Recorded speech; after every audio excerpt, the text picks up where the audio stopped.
Baiklah, Assalamualaikum warahmatullahi wabarakatuh.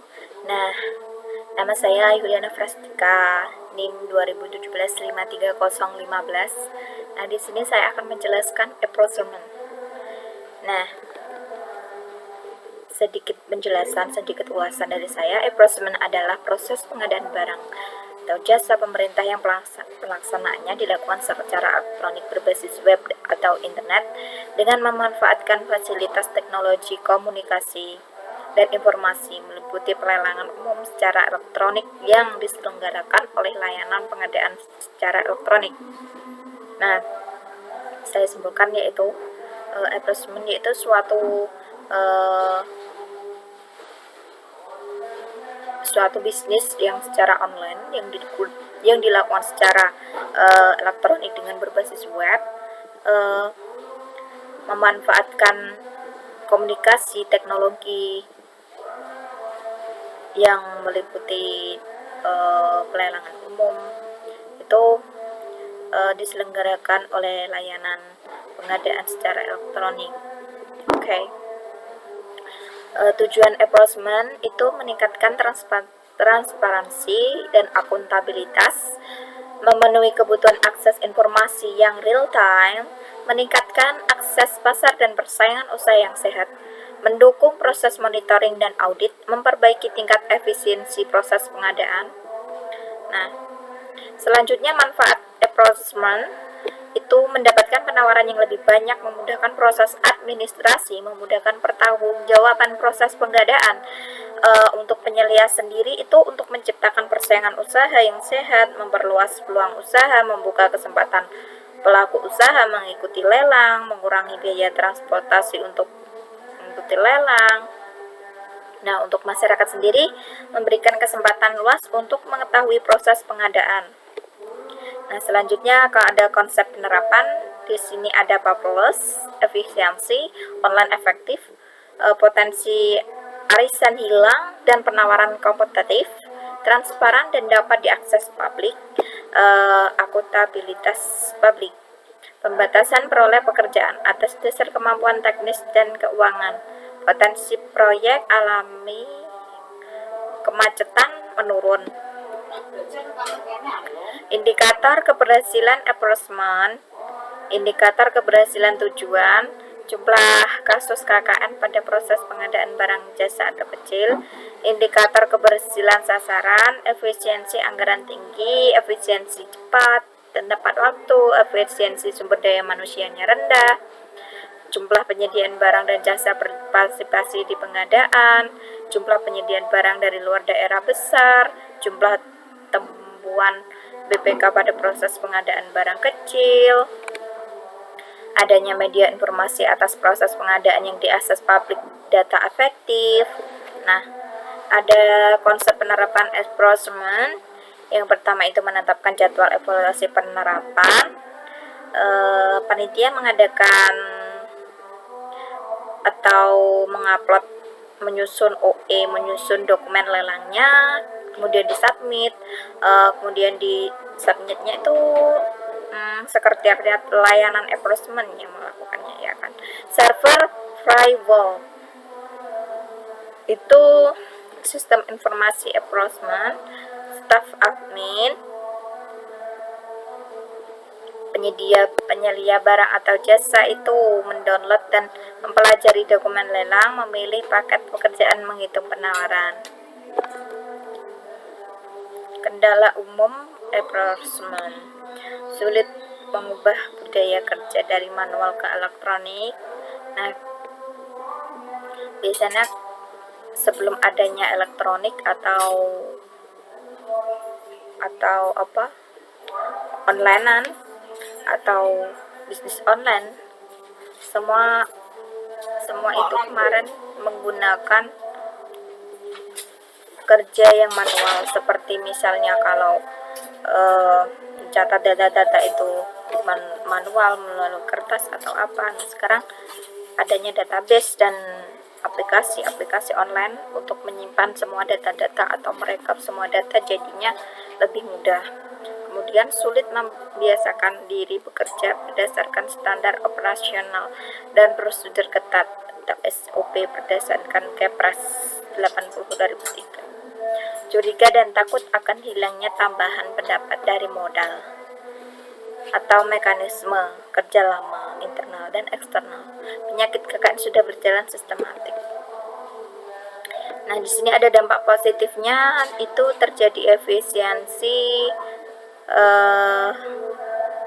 biaya proses 80% karena kertas kerja terkurangi, penawaran antara 20 sampai 25%, terkuranginya waktu yang dibutuhkan dalam proses pengadaan barang dan jasa, paket-paket proyek berjalan relatif tepat waktu, proyek lanjut luncuran penurunan layanan publik tenaga kerja, panitia pengadaan dapat membuat evaluasi kualifikasi dan evaluasi penawaran dengan cepat dan akurat, terwujudnya respon yang cepat terhadap pertanyaan serta kualifikasi semua proses lelang. Nah, di sini juga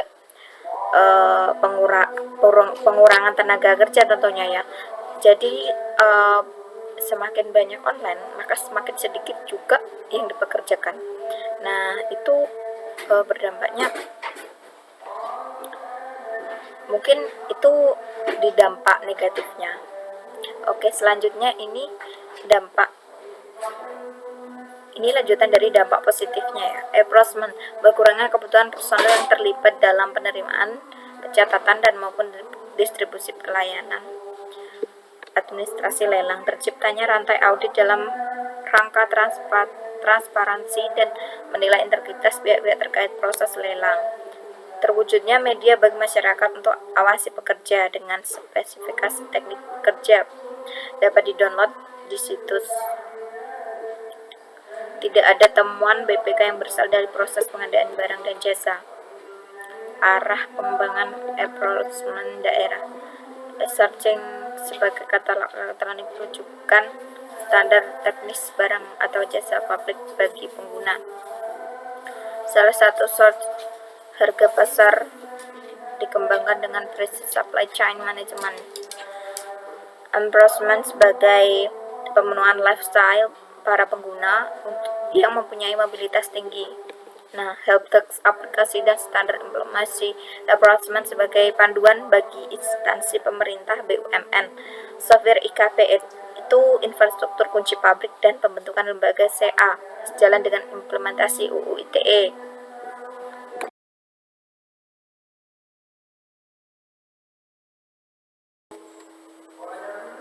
E-tendering adalah tata cara pemilihan penyedia barang atau jasa yang dilakukan secara elektronik dengan menggunakan SPSE, Sistem Pengadaan Secara Elektronik, melalui unit LPSE. Layanan pengadaan secara elektronik dimulai dari pengumuman lelang sampai penemuan, penentangan pemenang. E-trending itu mempunyai ketentuan umum. Nah, yang pertama, ruang lingkup e-trending meliputi proses pengumuman pengadaan barang jasa sampai dengan pengumuman pemenang. Yang selanjutnya, para pihak yang terlibat dalam e-trending itu PKK, ULP, pejabat pengadaan dan penyedia barang jasa. E-trending dilaksanakan dengan menggunakan sistem pengadaan secara elektronik oleh LPSE. Aplikasi e-trending sekurangnya memenuhi unsur pelindungan hak dan atas kekayaan intelektual dan kerahasiaan dalam pertukaran dokumen, serta tersedianya sistem keamanan dan penyimpanan dokumen elektronik yang menjamin dokumen elektronik tersebut hanya dapat dibaca pada waktu yang telah ditentukan. Selanjutnya, arsitektur aplikasi e-trending dibuat dan dikembangkan oleh LKPP. Nah, sistem trending diselenggarakan oleh LPSE wajib memenuhi persyaratan sebagai berikut. Yang pertama, mengacu pada standar meliputi interoperabilitas dan integritas dengan sistem pengadaan barang jasa secara elektronik, mengacu pada standar proses pengadaan secara elektronik, dan terkait pada lisensi tertentu freelance. ULP atau pejabat pengadaan dapat menggunakan sistem pengadaan barang jasa secara elektronik yang diselenggarakan oleh LPSE terdekat. Nah, ini gambarannya. Itu ada panitia, approachment server, ada internet. Kemudian internet akan menyalurkan ke terminal penyelia ya. Oke, selanjutnya e-processing. E-processing merupakan tata cara pembelian barang jasa melalui katalog elektronik atau e-katalog. Nah, e-processing itu mempunyai katalog, itu namanya katalognya itu pro-e-processing. Nah, oke. Tujuan e-processing terciptanya proses pemilihan barang jasa secara langsung melalui sistem katalog elektronik atau e-katalog, sehingga memungkinkan semua ULP pejabat mengadakan dapat memilih barang jasa yang pada pilihan terbaik. Nah, dengan proses yang singkat dan harga yang telah distandarkan, efisiensi biaya, waktu, proses pembelian barang jasa dari sisi penyedia barang jasa dan pengguna barang jasa. Nah, ketentuan umumnya diselenggarakan oleh LKPP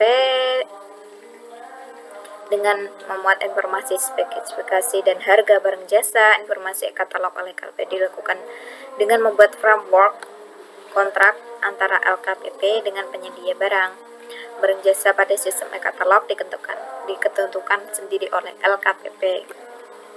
Nah, prototype e-processing itu e-katalog, kemudian yang menghandle itu ada ATPM dan adminnya, kemudian LPSE, kemudian disalurkan oleh LPSE dan e-processing sama e-trendingnya, kemudian disalurkan oleh ULPA dan panitia, dealer atau panitia juga. Selanjutnya, proses bisnis e-processing. Yang pertama, alur proses bisnis e-processing.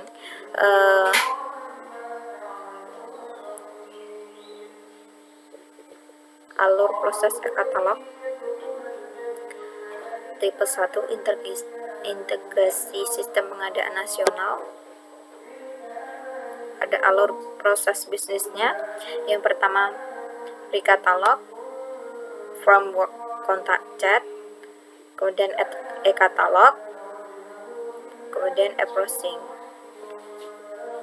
Jadi yang pertama itu sebelum menjadi e-katalog itu pre-katalog. Kemudian kontrak tadi harus ada kontrak LKPP sama penyedia barang. Kemudian membuat e-katalognya, kemudian e-processing. Oke. Yang selanjutnya alurnya itu e-katalog tipe 1 itu surat permohonan usulan barang jasa untuk e-processing. Nah, proses usulan dilaksanakan bersama LKPP melalui studi kebutuhan, supply chain management, logistik management. Nah, memilih metode pengadaan dan prakatalog. Diskusi proses bisnis. Kemudian prakatalognya disetujui oleh framework kontrak dan proses pendatangan framework kontrak oleh kepala LKPP-nya. Kemudian tayang e-katalognya. Kemudian bisa tayang. Kalau belum bisa memenuhi proses, mungkin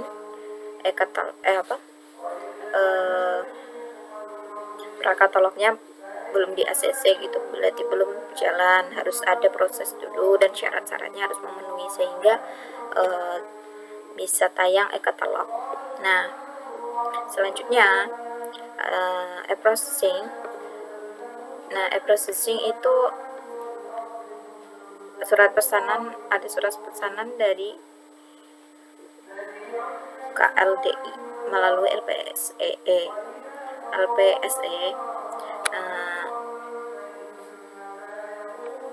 Tapi sebelumnya harus mengadakan kontrak dulu.